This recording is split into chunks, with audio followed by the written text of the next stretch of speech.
1000 नाव और 10,000 सैनिकों के साथ लेकर के रावण उस टापू को घेर लिया, जिस टापू पर सूर्पनखा का पति रहता था और सूर्पनखा रहती थी। जानते हैं, सूर्पनखा को रावण ने विधवा बना दिया। लाख प्रार्थना करने पर भी सूर्पनखा के रावण माना नहीं। रावण ने अपने जीजा के स्वयं अपने हाथों मार करके बड़े खड़ग से लेकर के मार के काट के उसके कुटिए उसके सैकड़ों टुकड़े कर दिया रावण ने, जिसका नाम था विद्युत जिह्वा। रावण जो है सूर्पनखा के भाई था, सूर्पनखा रावण के बहनी थी, लेकिन वो दुष्ट हो गई थी। वो दारुण दुख देने वाली सांपनी हो गई थी, अहिनी हो गई थी। सूर्पनखा ए रावण के बहिनी आ दुष्ट हृदय ए दारुण दुख अहिनी। दारुण दुख अहिनी वो नागिन के समान हो गई थी। कब से? जब रावण उसे विधवा बना दिया। रावण ने सूर्पनखा को क्यों विधवा बनाया? विद्युत जीव से सूर्पनखा ने प्रेम विवाह कर लिया था। प्रेम विवाह को अंग्रेजी में क्या कहते हैं? Love marriage. सूर्पनखा जो है बिना इजाजत के, बिना महिषी के अर्थात मंदोदरी के बताए और बिना रावण के बताए सूर्पनखा हाथ में मेहंदी, पैर में महावर और गले में मंगलसूत्र, माथे में सिंदूर लगा करके एक बाइक राजमहल में रनिवास में चली आई। मंदोदरी ने देखा तो कहा कि अपने ननद से कहा कि तूने अच्छा नहीं किया। वो महाराज जानेंगे तो उनको सहन नहीं होगा। विद्युत एक छोटा सा कबीला था, छोटा सा कबीलों का सरदार था। एक छोटे से टापू पर रहता था। लंका के पास में एक छोटा सा टापू पर रहता था विद्युत जी। लेकिन सूर्पनखा का तो उससे प्रेम हो गया था, विवाह कर लिया सूर्पनखा। जानते हैं, रावण ने जब अपने हाथों से विद्युत जी को काट डाला तब सूर्पनखा ने प्रतिज्ञा कर लिया था कि तुम्हारे कुल में कोई रोने वाला भी मैं रहने नहीं दूंगी। तुम्हारे कुल में मैं कोई रोने वाला भी मैं रहने नहीं दूंगी, ऐसा प्रतिज्ञा कर लिया था सूर्पनखा ने। और सूर्पनखा ने जान करके, जब सूर्पनखा विवाह करके चली आई तो रावण देखा तो रावण ने कहा कि तुम उसको छोड़ दो, तुम उसको त्याग दो। हम तुम्हें देवता से विवाह कराएंगे। तुम्हें देवताओं से चुन लो, जितने देवताएं हैं उसमें से तुम किसी को चुन लो, या कोई भी बड़े बड़े राजा महाराजा हैं उनको तुम चुन लो। तुम खुद कहो, तुम अपने मुंह से बोलो ना, मैं कौन बड़े प्रतापी राजा धरती पर है जिससे मैं तुमका विवाह करा दूं। वो नाव रखने लगा, रावण नाव रखने लगा। रावण सैकड़ों राजाओं के, सैकड़ों बड़े बड़े राज्यों के नाम रखा धरती पर के। कहा बताओ इनमें से कौन मैं तुम्हारा विवाह किससे कराए। लेकिन सूर्पनखा ने नहीं मानी। सूर्पनखा ने विद्युत जिह्वा को जो वर्ण कर लिया था, प्रेम विवाह कर लिया था। प्रेम विवाह होकर के आई थी। रावण ने कहा कि ठीक है, तुम नहीं मानती हो ना, मैं देखता हूं उसमें कितना हिम्मत है जो बिना इजाजत के हमारे बहन से विवाह कर लिया है। और रावण जो है 1000 नाव पर लेकर के और 10,000 से ज्यादा सैनिकों को लेकर के और पूरे अस्त्र शस्त्र के साथ ही पूरे साथ होकर के उस द्वीप को चारों ओर घेर लिया। जिस द्वीप पर विद्युत जी, जिस द्वीप का कबीला था, चारों ओर से घेर करके और सब लगे बाणों के वर्षा करने।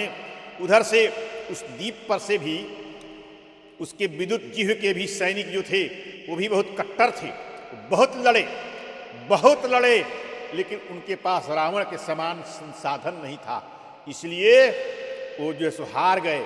विद्युत जिह्वा को रावण पकड़ लिया और उसी टापू पर अपने हाथ से कटार लेकर के, जिसकी तलवार के आगे भाग जो कटार रहता है, नोक नहीं होता है जिसमें, उस कटार लेकर के चंद्रहास चमकता हुआ अब विद्युत जीव को प्रहार किया, मार दिया उसके जो है सो, उसकी गर्दन कट करके लटक गया। और फिर तबातोड़ क्रोध में आकर अपने हाथों से तबातोड़ उसके सैकड़ों टुकड़े कर दिए, फेंक दिया इस द्वीप पर जो है सो चिल्ल कौओं को खाने के लिए।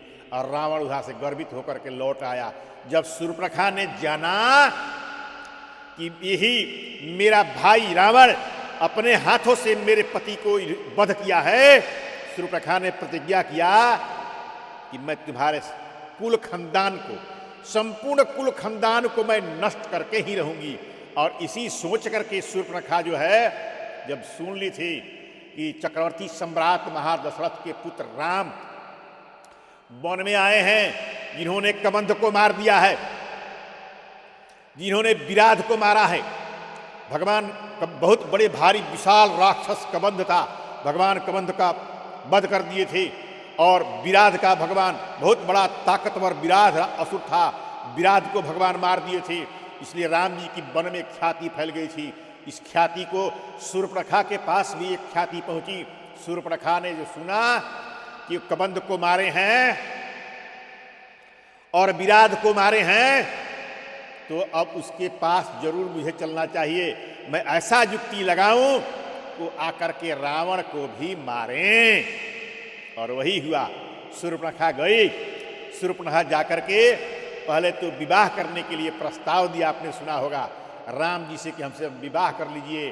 कहते हैं राम जी ने कहा कि मैं तो इनके दास हूं, सीता जी के ओर देख करके, कि सीता ही चितये एक कही प्रभु बाता।